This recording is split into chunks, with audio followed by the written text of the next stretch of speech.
Bienvenue sur cette nouvelle vidéo de coaching photo voyage. Aujourd'hui, je vous présente mon matériel photo.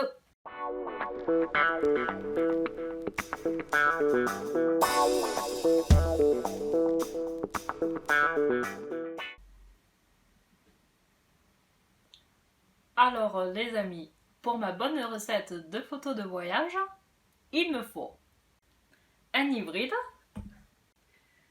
des objectifs, des batteries, des cartes mémoire, un trépied, des filtres et un sac à dos. Vous voulez des précisions? Alors c'est parti! Bon alors on commence avec mon boîtier. Donc comme vous le voyez, il a vécu pas mal d'aventures. Ça fait 5 ans que je l'ai quand je vous tourne cette vidéo. Il a traversé 8 pays à travers le monde, il a fait une chute à Bali, il a été à la mer, à la montagne, à la campagne, de jour comme de nuit, donc en gros il en a vécu des aventures. Donc j'ai choisi un hybride parce que je trouve que c'est plus petit, moins lourd, moins encombrant qu'un réflexe. Et honnêtement, je ne regrette pas du tout mon choix. Il est petit, je peux le porter autour du cou toute la journée. Honnêtement, je vais pas me taper un torticolis quoi. Il est beau. Vous voyez ce gris métallisé, ça a un aspect vintage, comme du temps de l'argentique. Et honnêtement, ça a vraiment penché dans la balance de l'achat de ce boîtier. Après, il a l'aspect vintage, mais au niveau technologie, il est nickel quoi. Il y a une stabilisation 5 axes, donc ça veut dire que pour la vidéo, même pour les photos, en fait, ça évite les flots de bouger.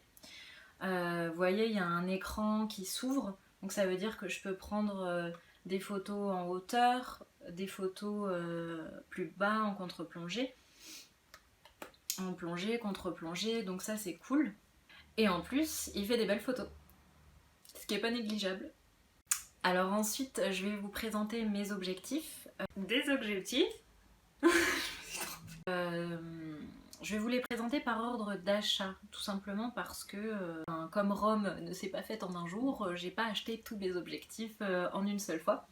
Donc je vais vous les présenter comme ça, dans cet ordre-là, tout simplement. Alors, le premier objectif que je vous présente, c'est un 45-175, je vais vous expliquer après ce que c'est, de chez Lumix Panasonic. Donc en fait, c'est un objectif que j'ai depuis très longtemps parce que je l'avais avec mon ancien hybride Lumix de chez Panasonic. Et ce qui est génial, j'ai pas besoin de bague d'adaptation, etc. Il se met parfaitement bien sur mon hybride Olympus. Alors pour ceux qui ne savent pas, les 45-175, là les chiffres que vous voyez, ça indique en fait déjà que c'est un objectif polyvalent. 45-175, ça veut dire que je peux zoomer jusqu'à 175 mm, ce qui est un très gros zoom, et ce qui m'a notamment servi pour le zoo de Beauval que j'ai été visiter il y a quelques jours pour photographier les animaux et qui sont parfois très loin. Donc c'est un super objectif pour ça. Et puis je pense que la meilleure façon de vous expliquer la chose, c'est de vous montrer. Donc je vous montre tout de suite les photos pour que vous voyez de où à où je peux prendre des photos avec cet objectif.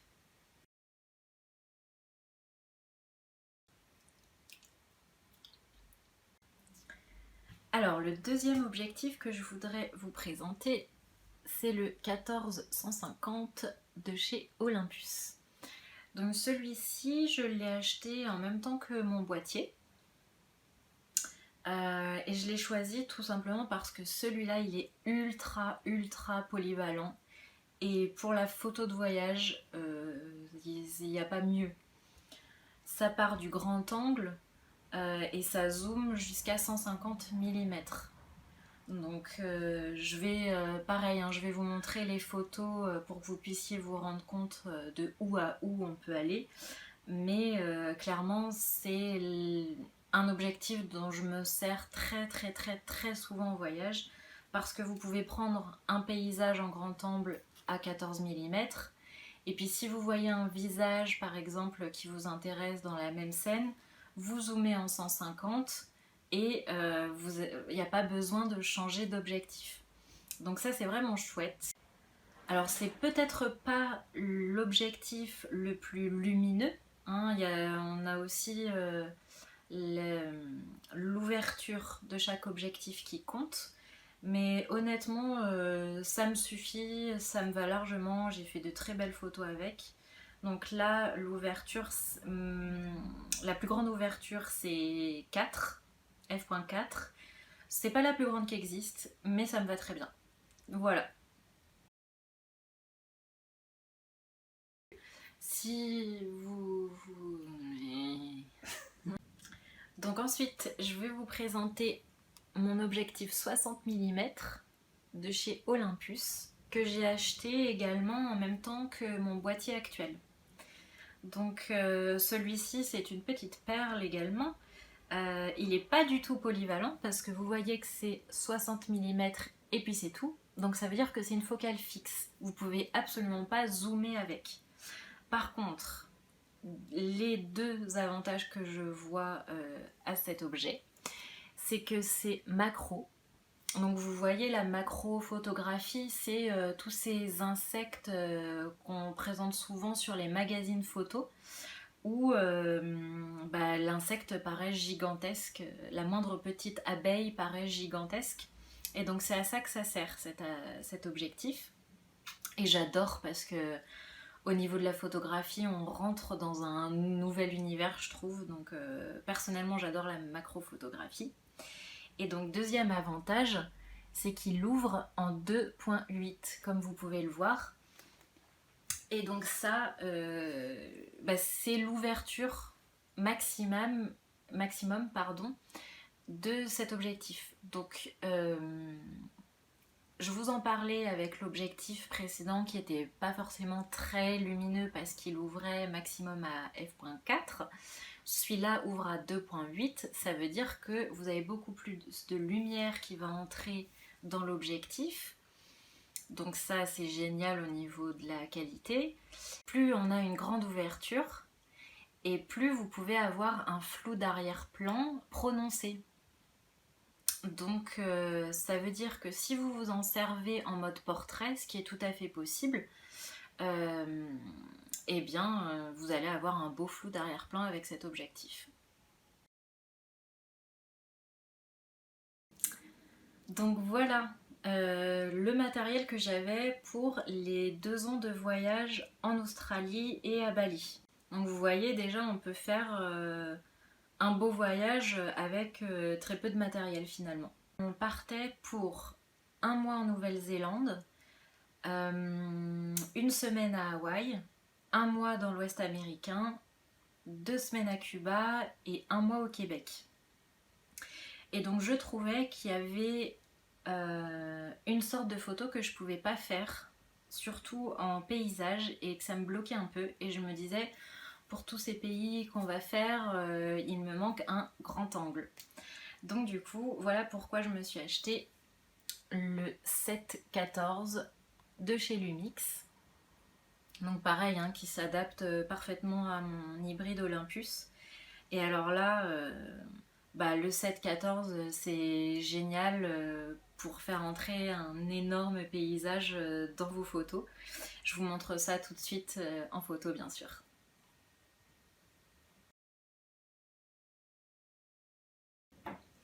Et le petit dernier qui a rejoint la bande, c'est le 25 mm de chez Lumix. Et alors, celui-là, je viens de l'avoir il y a quelques semaines à peine. Parce que c'est un objectif ultra lumineux parce qu'il ouvre en f.1.7. Donc c'est tout simplement hyper lumineux quand vous êtes en intérieur. Et le flou d'arrière-plan, je vous en parle même pas, c'est juste génial. C'est un équivalent 50 mm en plein format. Donc n'hésitez pas à me poser des questions en commentaire hein, si vous ne comprenez pas tout. Mais en gros, c'est the objectif qu'il faut avoir quand on veut faire de la photo de portrait. c'est voilà, de base en photographie, c'est un 50 mm. Alors ça peut servir bien sûr aussi pour prendre des paysages en photo. Donc je vais pas me priver de ce plaisir, mais voilà, je voulais absolument avoir un 50 mm qui ouvre autant. C'est l'objectif qui est le plus lumineux et qui fait justement des flous d'arrière-plan géniaux. Voilà pour les objectifs.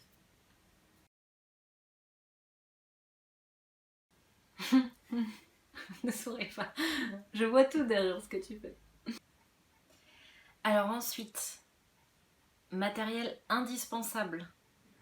Il faut que vous ayez des batteries et des cartes mémoire.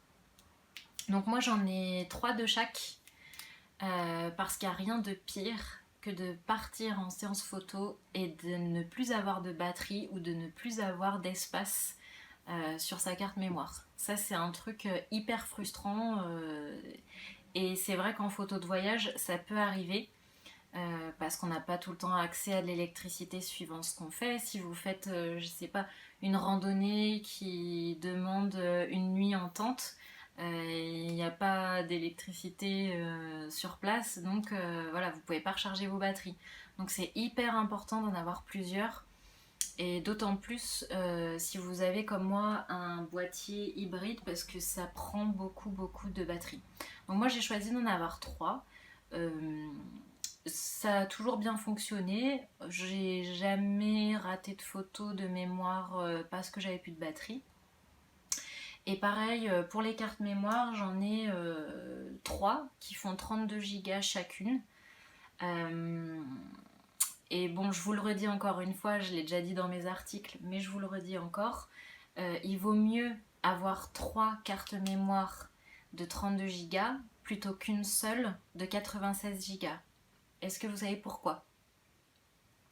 Tout simplement parce que si vous perdez l'une de vos cartes mémoire de 32 Go, vous allez perdre un tiers de vos photos. Alors que si vous perdez la carte mémoire de 96 Go où vous avez toutes vos photos de voyage dessus, ben vous avez tout perdu. Et alors là, il n'y a pas pire pour un photographe, je pense. Voilà pour les batteries et les cartes mémoire. Alors, donc maintenant, je vais vous parler de mon trépied, qui est clairement un indispensable en photo, pour prendre des paysages, pour prendre des photos de nuit, pour prendre des photos en pose longue. Ça va complètement stabiliser votre image et ça vous évitera des photos floues. Donc clairement, on ne peut pas s'en passer. Après, c'est vrai que celui-là, je l'ai acheté avant le voyage et il est un peu lourd et un peu encombrant, donc c'est un peu chiant à porter. Celui-là, je vous le conseille pas forcément pour de la photo de voyage. Faites attention, voilà, aux matériaux utilisés. Choisir quelque chose de léger, voilà. Celui-là en plus il se déploie, enfin il est très haut parce que moi je mesure 1m70, donc je voulais un truc qui soit bien adapté à ma hauteur et pas me baisser pour me tordre le cou. Donc voilà, c'est peut-être pas le meilleur, mais il m'a bien servi pour certaines photos, donc j'en suis quand même très contente. Donc ensuite j'ai 2 filtres ND, un de 64 et un de 1000 pour pouvoir pratiquer la pose longue. Et donc tout ce petit monde, il faut bien le stocker quelque part. Et pour ça, j'ai mon sac à dos. Donc moi j'ai choisi d'avoir un sac à dos plutôt qu'un sac en bandoulière pour le confort au niveau du dos. J'ai choisi ce sac parce qu'il rentre dans les tailles imposées par les compagnies aériennes pour les bagages cabine. Donc ça c'est super important parce que il est hors de question que tout le petit matériel que je viens de vous présenter aille en soute. Il reste avec moi et puis c'est tout. Et puis, alors je l'ai choisi parce qu'il a des bretelles super confortables. Il y a une attache pour répartir le poids sur les hanches. Ensuite, vous avez plein de poches un peu partout. Donc ça, c'est vraiment quelque chose de super. Vous avez ici ce qu'ils appellent la rain cover. C'est une couverture de sac quand il pleut pour protéger le matériel. Ici, quand je l'ai comme ça sur le dos, je peux prendre mon appareil photo hyper facilement. Je le stocke toujours dans cette poche. Vous avez plein de poches et puis la répartition peut se faire comme vous le voulez à l'intérieur. Donc ça c'est top. Il y a une poche sur le dessus qui sert en fait, pour moi ça me sert de sac à main. Ça fait une grande poche sac à main où je mets ma bouteille d'eau quand il faut partir pendant plein de temps en randonnée, etc. Puis là vous avez aussi 2 autres poches pareilles. Voilà mon petit sac à dos. Et voilà, la présentation de mon matériel est maintenant terminée. J'espère que ça vous a plu, merci d'avoir suivi cette vidéo. Vous pouvez poser toutes vos questions en commentaire. Et si vous voulez aller plus loin dans la photographie de voyage, n'hésitez pas à vous rendre sur mon site internet coachingphotovoyage.com et télécharger gratuitement mon guide pour améliorer vos photos de voyage quand on est débutant. Allez, ciao! À bientôt pour une nouvelle vidéo. Voilà. C'est bien. C'était tellement long. J'ai cru que je la trouverais jamais. La sangle. Oh, la vache.